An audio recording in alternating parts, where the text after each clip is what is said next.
Please be seated. So the prefect joke of the day is, put your hand up if you have a fridge. Now keep your hand up if that refrigerator's running. Well, you better go catch it.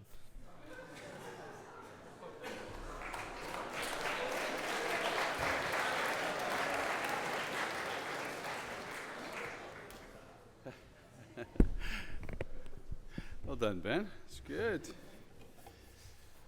Remember to support him when he's in his ergathon or at the whatever half marathon on the erg. Yeah, is that Wednesday? Yeah, good. Well done. There are still spaces right next to him to accompany Ben. You wouldn't mind if Mr. Murdy or somebody like that sits down beside you? Yeah. Where's Mr. Murdy? All right. Good morning, everyone. Listen, we, as you know, on a Tuesday morning, like to try and have different voices speaking to you, so it's not always just the headmaster. We have Mr. Brown's going to talk a little bit about college guidance and the GO and what they're up to and various other bits and pieces, and then he'll be followed by Mr. Monro, but I'll introduce him at that point. Come on, Mr. Brown. All right. Good morning, everyone. For those of you who don't know me, my name is Mr. Brown. I'm the Director of University Guidance here at Shawnigan Lake School. We in the Guidance Office have the distinct and unique pleasure of helping students discover the best options available to them for after they graduate from Shawnigan Lake School. These days, our office is full of students, some applying to schools they have been thinking about since grade 8, and others discovering new schools that they have never heard of. We aim to create a safe, comfortable space at the school for students to ask questions, seek advice, and to think about their future, sometimes for the very first time. Some of you may remember me speaking last year around this time. I talked about being careful with your post-secondary choices and approaching the search for your education and your career with an outlook that was both critical and open-minded. While I had planned on saying something to the same effect this year, I came across a letter written by one of my favorite authors, Hunter S. Thompson, and thought it fitting. For those of you who don't know him, he's a writer known for his original, critical, and often humorous take on everything from politics to professional sports. Fear and Loathing in Las Vegas was the work he's most well known for. But long before that, he wrote a piece of advice to a friend of his in the late 50s that touches on the need to be proactive in your search for a rewarding and successful life. And I'd like to read a slightly modified version to you today. Dear Hume, you ask advice. What a very human and very dangerous thing to do. For to give advice to a man who seeks what to do with his life implies something very close to egomania. To presume to point someone in the right and ultimate goal, to point with a trembling finger in the right direction, is something only a fool would take upon himself. I'm not a fool, but I respect your sincerity in asking my advice. I ask you, though, in listening to what I say, to remember that all advice can only be a product of the person who gives it. What is truth to one may be a disaster to another. I do not see life through your eyes, nor yours through mine. If I were to attempt to give you specific advice, it would be too much like the blind leading the blind. To be or not to be, that is the question, whether 'tis nobler in the mind to suffer the slings and arrows of outrageous fortune or to take arms against a sea of troubles. And indeed, that is the question, whether to float with the tide or to swim for a goal. It is a choice we must all make consciously or unconsciously at one time in our lives. So few people understand this. Think of any decision you've ever made that had a bearing on your future. I may be wrong, but I don't see how it could have been anything but a choice, however indirect, between the two things I've mentioned, the floating and the swimming. But why not float if you have no goal? That is another question. It is unquestionably better to enjoy the floating than to swim in uncertainty. So how does a person find a goal? Not a castle in the stars, but a real and tangible thing. How can a person be sure he's not after the big rock candy mountain, the enticing sugar candy that has little taste and no substance? The answer, and in a sense, the tragedy of life, is that we seek to understand the goal and not the person. We set up a goal which demands of us certain things, and we do these things. We adjust to the demands of a concept which cannot be valid. When you were young, let us say you wanted to be a fireman. I feel reasonably safe in saying you no longer want to be a fireman. Why? Because your perspective has changed. It's not the fireman who has changed, but you. Every person is the sum total of their reactions to experience. As your experiences differ and multiply, you become a different person. Every reaction is a learning process. Every significant experience alters your perspective. So it would seem foolish, would it not, to adjust our lives to the demands of a goal we see from a different angle every day? How could we ever hope to accomplish anything other than a galloping neurosis? But back to the answer. As I said, we put our faith in tangible goals, which seem to be best unwise. We do not strive to be firemen. We do not strive to be bankers, nor policemen, nor doctors. We strive to be ourselves. But don't misunderstand me. I don't mean we cannot be firemen, bankers, or doctors, but that we must make the goal conform to the individual, rather than make the individual conform to the goal. And every person, hereditary and environment, have combined to produce a creature of certain abilities and desires, including a deeply ingrained need to function in such a way that their life will be meaningful. A person has to be something. A person has to matter. In short, a person has not dedicated their life to reaching a predefined goal, but they have rather chosen a way of life they know they will enjoy. The goal is absolutely secondary. It is the functioning toward that goal which is important. To let another person define your own goals is to give up on the most meaningful aspects of life, the definitive act of will which makes someone an individual. Let's assume that you have a choice of 8 paths to follow, all predefined paths, of course. And let's assume you can't see any real purpose in any of the 8. Then, and here's the essence of all I've said, you must find a 9th path. Naturally, it isn't as easy as it sounds. You've lived a relatively narrow life, a vertical rather than a horizontal existence. So it isn't too difficult to understand why you seem to feel the way you do. But sometimes someone who procrastinates in their choosing will inevitably have their choice made for them by circumstance. But beware of looking for goals. Look for a way of life. Decide how you want to live, and then see how you want to make a living within that way of life. But you say, I don't know where to look. I don't know what to look for. And here's the crux. Is it worth giving up what I have to look for something better? I don't know. Is it? Who can make that decision for you? But even by deciding to look, you go a long way towards making that choice. If any part of this doesn't seem to make sense, by all means call it to my attention. I'm not trying to send you out on the road in search of Valhalla, but merely pointing out that it is not necessary to accept the choices handed down to you by life as you know it. There's more to it than that. No one has to do something they don't want to do for the rest of their life. But then again, if that's what you wind up doing, by all means convince yourself that you had to do it. You'll have lots of company. That's it for now. Until I hear from you again, I remain your friend, Hunter. So that's a sobering, I think, and inspiring piece of writing. I'm not going to add that much more to that, but I want to say that these pathways that we speak about, that the letter speaks about, these opportunities in life to find options that are meaningful to you, are put in front of us every day. Whether that's listening to a presentation from a women's college that's coming to visit us today, or attending a large Canadian university fair tomorrow, or simply deciding that you are going to start doing better in math or join a new club, these are the decisions that allow you to find that yet unknown and undefined path. One of my biggest hopes for the guidance office here at Shawnigan is that at the absolute minimum, we can provide you with new and unique options for these pathways you are exploring. Over the coming weeks, we have over 20 schools visiting Shawnigan from 8 different countries, and we're taking students to college fairs with over 60 different post-secondary opportunities. These are the chances to begin to make that all-important choice of deciding to look. Have a good morning, everyone.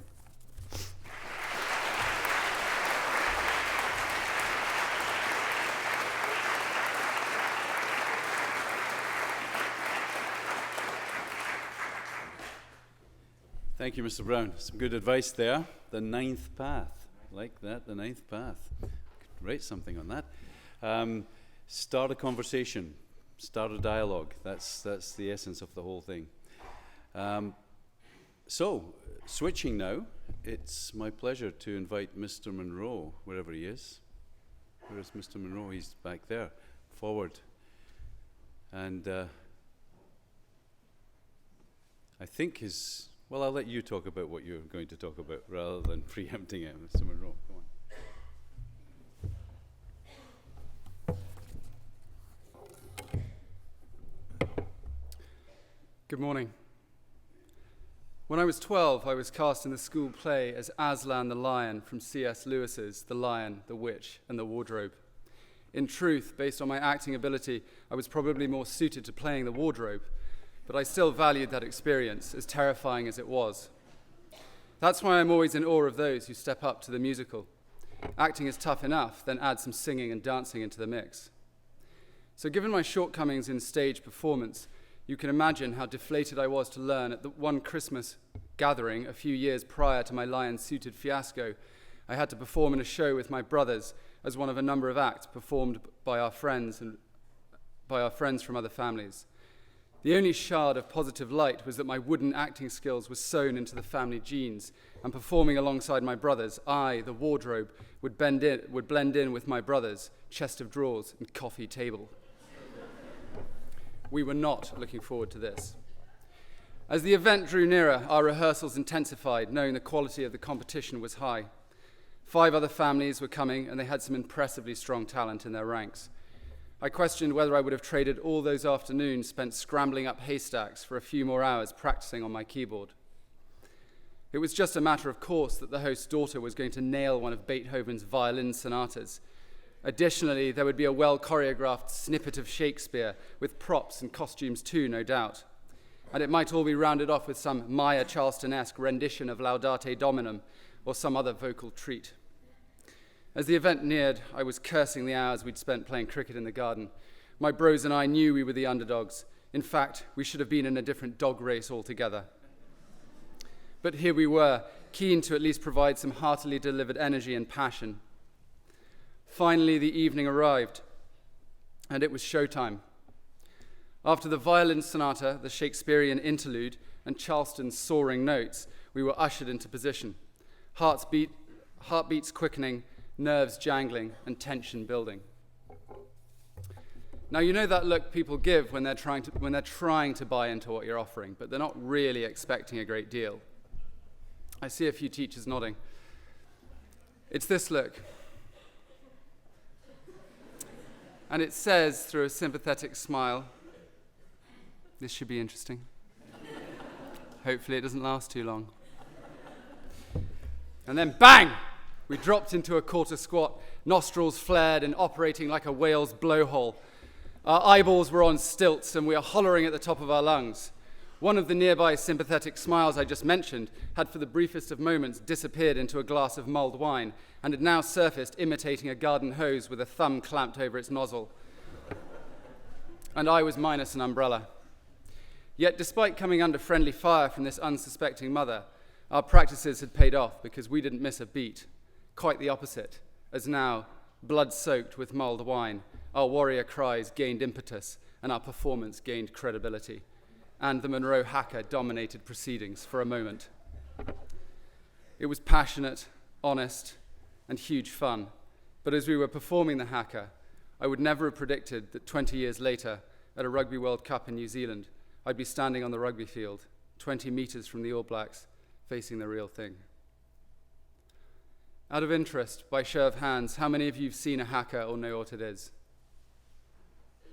It's pretty good. We'll still show the video anyway, but I thought I'd show you something. I thought I'd show you something close to what my brothers and I achieved all those years ago. The one I'm about to show is good. It's good. Possibly not as impactful as ours was. No one gets hit with mulled wine, but this one's decent nonetheless. And this is the actual haka that I faced in 2011.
The fifth time that Canada has faced the All Black haka. Stand by, New Zealand against Canada.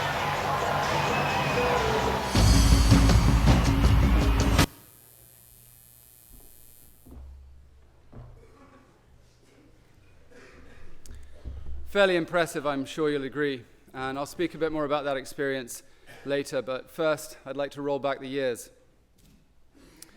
I remember my childhood as a collection of stories and sensations, characterized by a sense of freedom and an appreciation of space. It's not an organized timeline per se. Living in the countryside, my brothers and I roamed and entertained ourselves through long summer days and into the twilight. Lengthy holidays from boarding school stretched ahead of us like a calm ocean ahead of a newly painted sailboat. Occasionally, our parents gave us direction, but by and large, we set our own course to explore this bucolic world. The region of Moray in the northeast of Scotland was cushioned by farmland. The green fields undulated, the musty smell of freshly harvested hay drifted through the garden, and the cows in the neighboring field shuffled pensively under big skies. I'm thankful that I can appreciate these things on reflection, because at the time I was too busy trying to beat the life out of my brothers to notice the glorious sunsets or the playful sparrow flight. Stuff the sparrows! Strength and endurance levels needed to be tested daily, along with mental breaking points.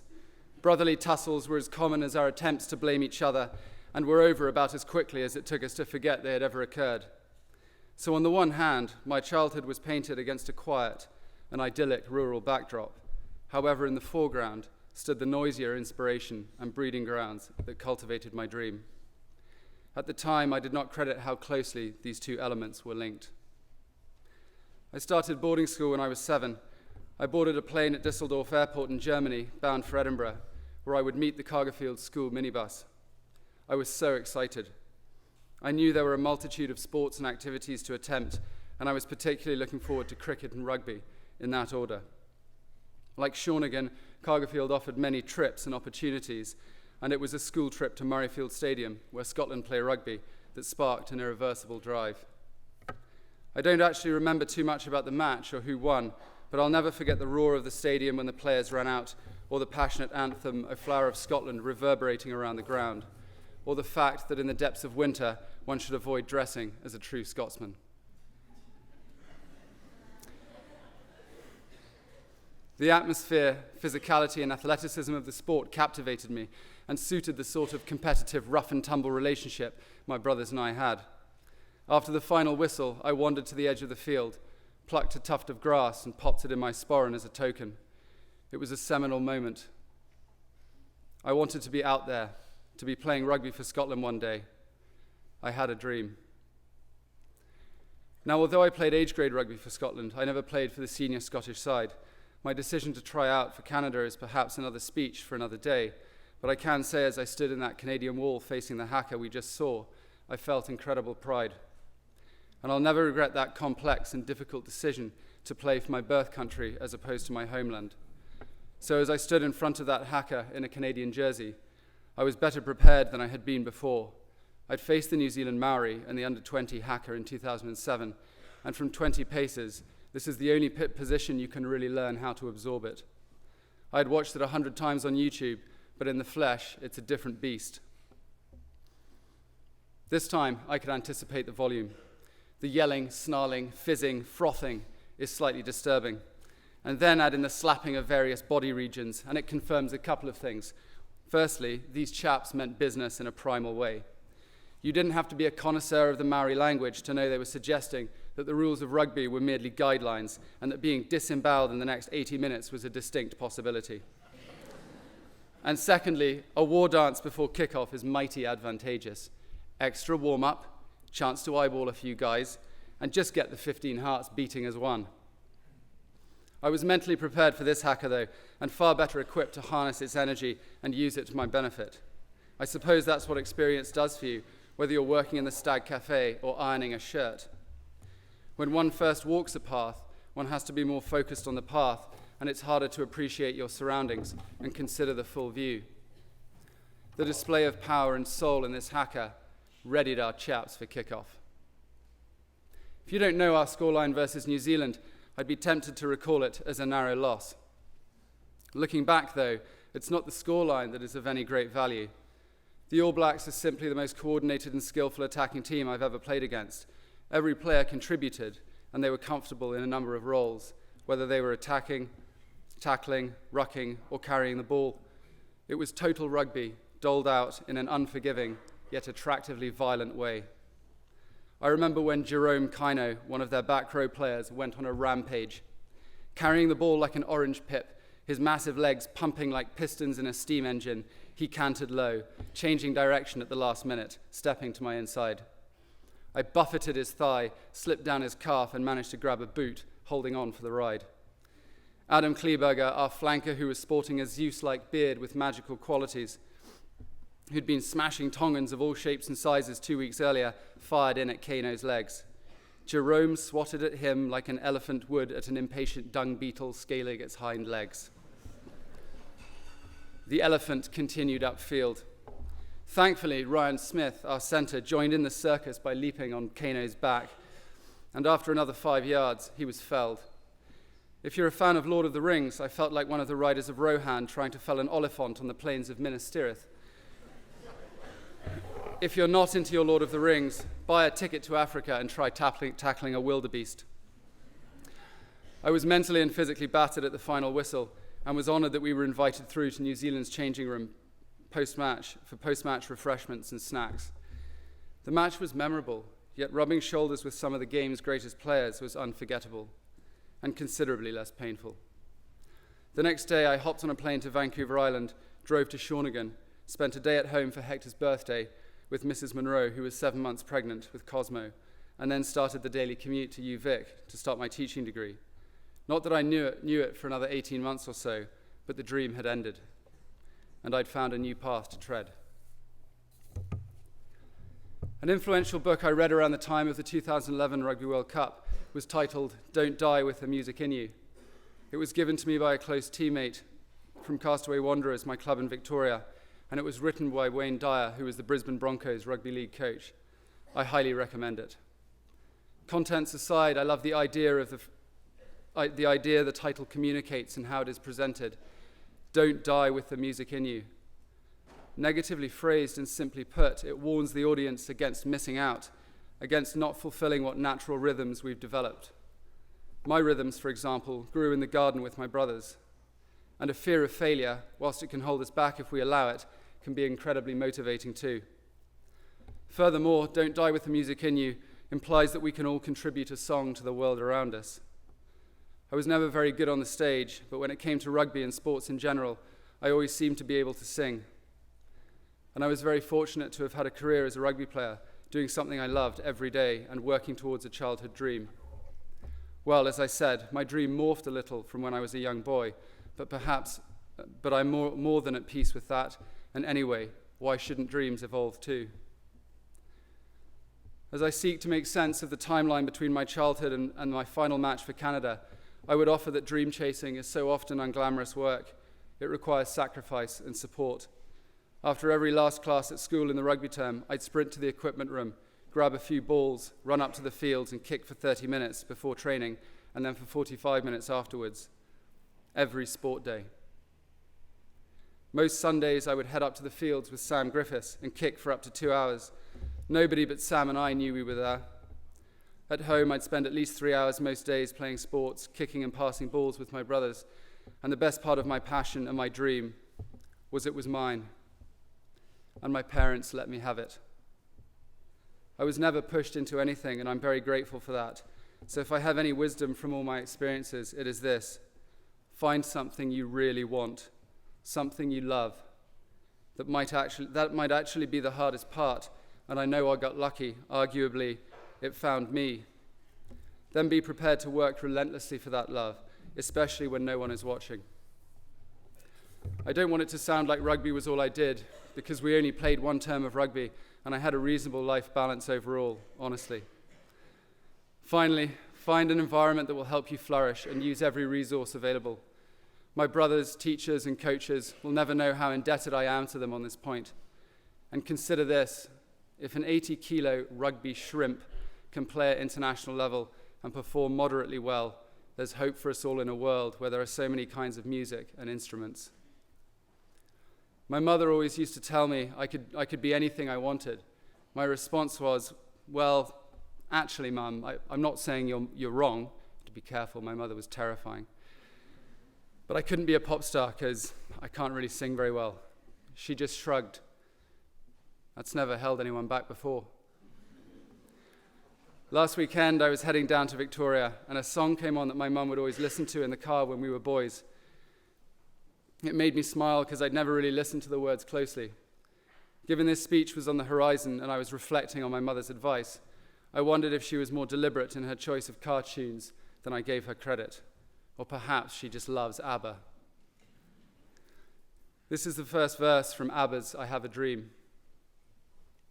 I have a dream, a song to sing, to help me cope with anything. If you see the wonder of a fairy tale, you can take the future, even if you fail. I believe in angels. Something good in everything I see. I believe in angels. When I know the time is right for me, I'll cross the stream. I have a dream. Now, go and find your song and sing it. Thank you.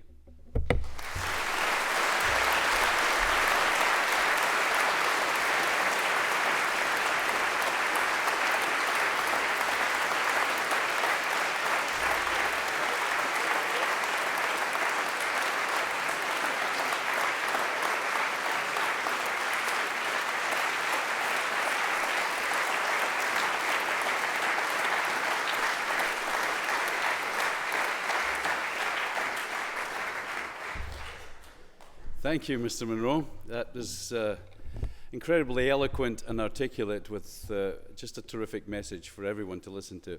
Both those messages are in sync this morning that you've heard. What a great title, Don't Die with the Music in You. Love that. Love that idea.